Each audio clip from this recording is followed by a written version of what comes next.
Right, you guys, just a quick update on the TR3.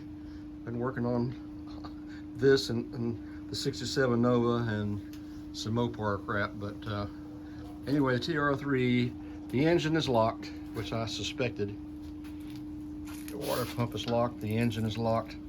I've been trying to get it disassembled so I can evaluate what we have here and how extensive the damage is. The front apron, I'll show you in just a few minutes. It's toast. Some damage across, I don't know what this is, Tush, you tell me. This part of the body, it's not terrible though, it can be fixed, I think, without too much work.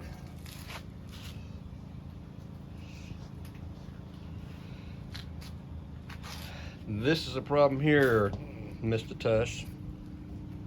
What's the trick to getting these out? I've been soaking these for a month now, every day for a month. I can't get either one on the budge anyway. I'd like some advice on that, please. Some damage right here. A little rot down in the corner. Of course, the sills and rocker panels, which I expected, in floors. I've got the floor cut out, a good bit of it, not all of it. And there's some damage, of course, to the toe board area, as I would expect on both sides. Getting this door off on this side was a real chore. I ended up having to cut the hinges. I got it open just enough to get that thin blade. Where's the blade? I'll show you right here. To get a thin blade in it, and I had to cut the hinges to get the door off because it wouldn't open. Just a little bit, just enough to get it off. The other one is a real problem. I'll show you in a minute. This side here has some damage, not too extensive. A little cave in right there, not too bad. Of course, the floor here against the wheel wells, there's some damage right there. A good bit of rust right there on both sides.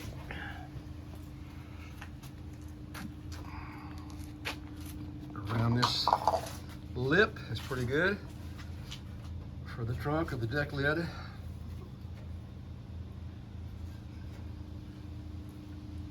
A little damage down here in the corners and across the bottom. I'm trying to shoot the video and the light's really bad. Too bright or no light at all. Good shape over on this side. There's some more of that damage at the wheel wells in the trunk floor area. So I guess we're gonna have to do some patching there for sure. As you can guess, but you can't see yet, the spare tire well is pretty much toast. Not sure if I showed this before or not. I expected that. Okay, I am having a real problem. This quarter panel right here. Let me step around. Quarter panel has some rust. It's going to need a patch panel there, I think. The rest of it's pretty solid.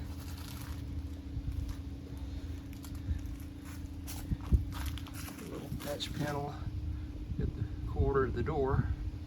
Of course, rocker and sills. And this lower fender.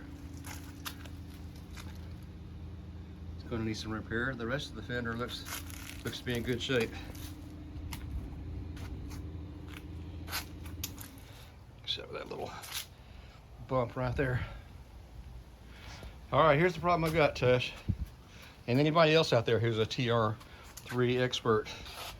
That's as far as the door is going to open right here. I don't want to ruin the door itself. I don't want to ruin the A-pillar. But I cannot get that door off. I can't get anything on the inside. Here where the hinge is, there's not enough room to get that blade through there. Cut it. That door has to come off so I can get that front fender off. And I'm not sure what to do. I've soaked it and soaked it and soaked it. I can't heat it. I can't get a torch in there. And that's as far as it'll go. I don't want to have to cut the door itself on the outside to access it here. Cut a big hole in that door. I would hate to do that, but unless somebody gives us some other ideas, I think that may be where I am. And one other thing I noticed, there's a hole in the transmission bell housing right there with a little crack running back about 1.5 inches, 2 inches or so to the transmission. So it just gets better and better as we go. Go inside, I'll show you the other door and the apron. I'm having real trouble getting these instruments and things out too. Every screw, nut, and bolt on here is frozen. I've had to heat and beat and soak and heat and beat and soak, and it's just been kind of a nightmare. I have a whole lot of respect for you guys who do these TR3s with all these cage nuts, because they're a disaster. All right, let me show you what I got on the inside. The spare tire well is gone as expected. There's the wheel. Of course, critters have been living in here. Got your typical nest. There it is, it's toast. A lot of rust here. We expected it to be there though. Not getting discouraged. Hang in there, TR3. Well, we're going to take a quick peek under the hood. I don't know if we can see much for all the bright lights and shadows, but it looks complete. Even the belts and hoses are there. The linkage, throttle linkage, all that is there. It's all intact, although it appears to be frozen. It won't move. See if I can free that up. Under the hood wiring seems to be pretty much all there. Carburetors. It's missing the hood rod to hold the hood up. So I've got the old trusty broomstick doing that for me. Distributor, horns, even the fuel filter bowl and fuel filter. Clutch, master cylinder, slave cylinder. Of course, the battery boxes rusted out, which they always are. But other than that, it looks like it's mostly incomplete. Complete here. Under the hood, I'm going to see if the engine is locked up. I'm going to pull the plugs, put a little oil in there. I did check the oil on the dipstick, and it's down about 1 quart, but it does have oil in it, so hopefully the engine is not locked. And I've gone ahead and cleaned up the rest of the car too, just a little bit with an air hose, blown out all the mice nests and poop and crap, and trying to get a better look at how much rust and damage we have here, which is a lot. But Chef Tush is going to get me through this. He's going to walk me through the whole way. Aren't you, Tush, old buddy? Okay. All right, let's see if we can get the engine to turn over. See if it's locked or freed. Bring you guys back later. All right, I'm gonna show you something here. Keep your eyes closed. You ready?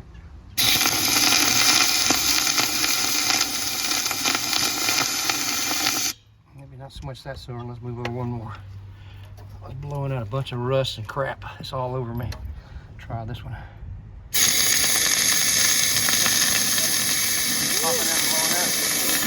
Thanks. Yeah, it's all over. See where it blew out all over me? Rust and crap blew out all over me. That's not a good sign. That ain't no good, honey. No, it's not gonna be any good, I'm sure. I can't get lucky when it comes to engines. No, you can't. All right, not discouraged. Pressing on. See all the stuff I blew out here? Bunch of little crap. Yep. Not good, not good. Okay, here's the door on the driver's side. That's where I had a cut the hinges, and as you can see, I heat beat soaked. This door's not too bad a condition. It has some damage along the bottom here. And that's pretty much it. Let's see if I can do this one-handed.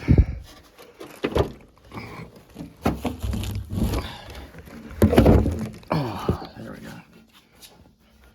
I had actually wanted to leave this in patina if I possibly could.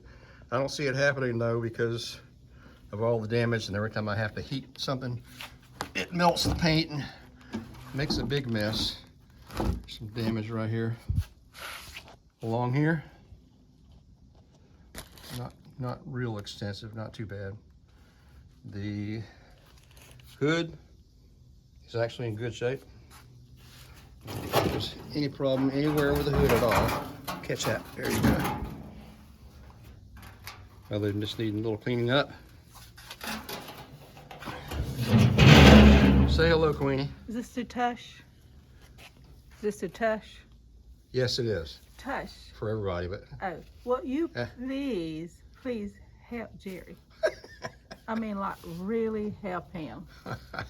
I mean, like, come down here yep. and help him. You're right. Seriously. We'll feed you when it's a lot warmer down here, Tush. Come hither, please. And the deck lid is good. There was a little bit of rust, I think I showed you earlier. Right along the bottom edge there. I can't get access to it very well. But sheet metal wise, and let's see, I'll show you the other door, the other fender. It could be worse. I was feeling sorry for you, Tush, when you had that 59. First looked at it, I said, man, you got lucky. That thing is awesome. And you got into it and saw what a mess it is. I was feeling sorry for you. Now I'm kind of feeling sorry for me. All right, let's take a look at the fender.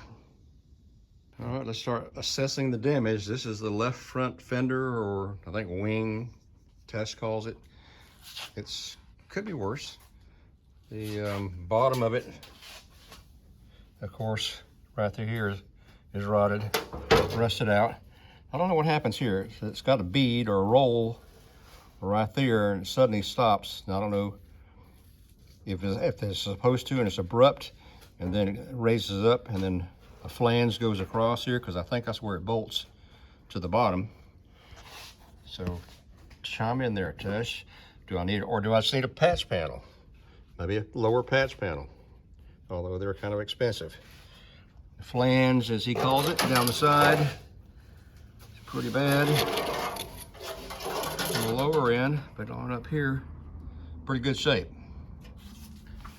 Across the top here, the fender looks good.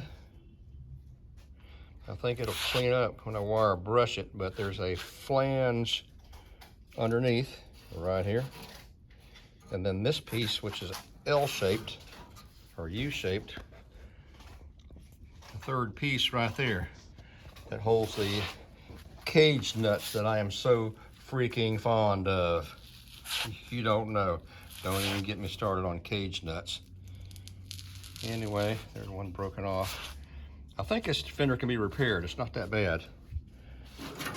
Looks like it was in a battle with, move this bead here, battle with the tar and gravel road somewhere and lost. But the fender's pretty solid. So roll it over and take a look at the other side. All right, the other side, the outside looks pretty good. I don't see any dings or damage. I don't see any Bondo.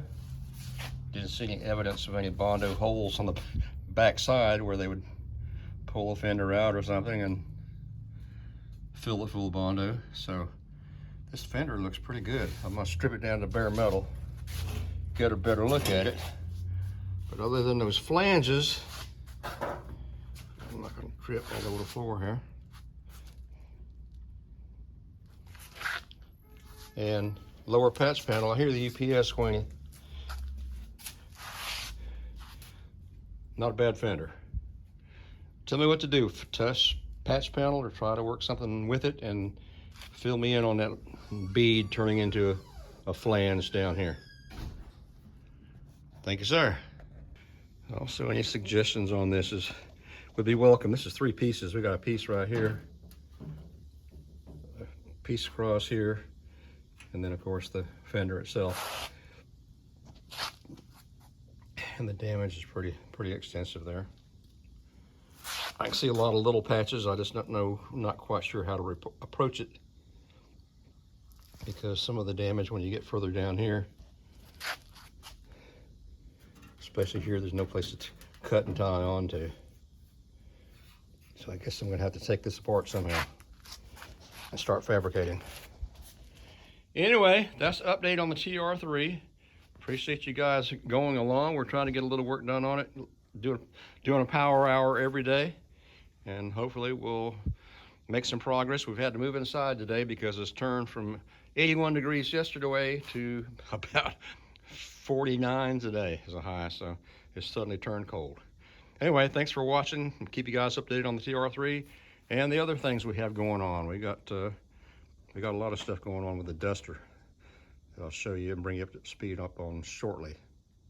All right, thanks for watching. See ya.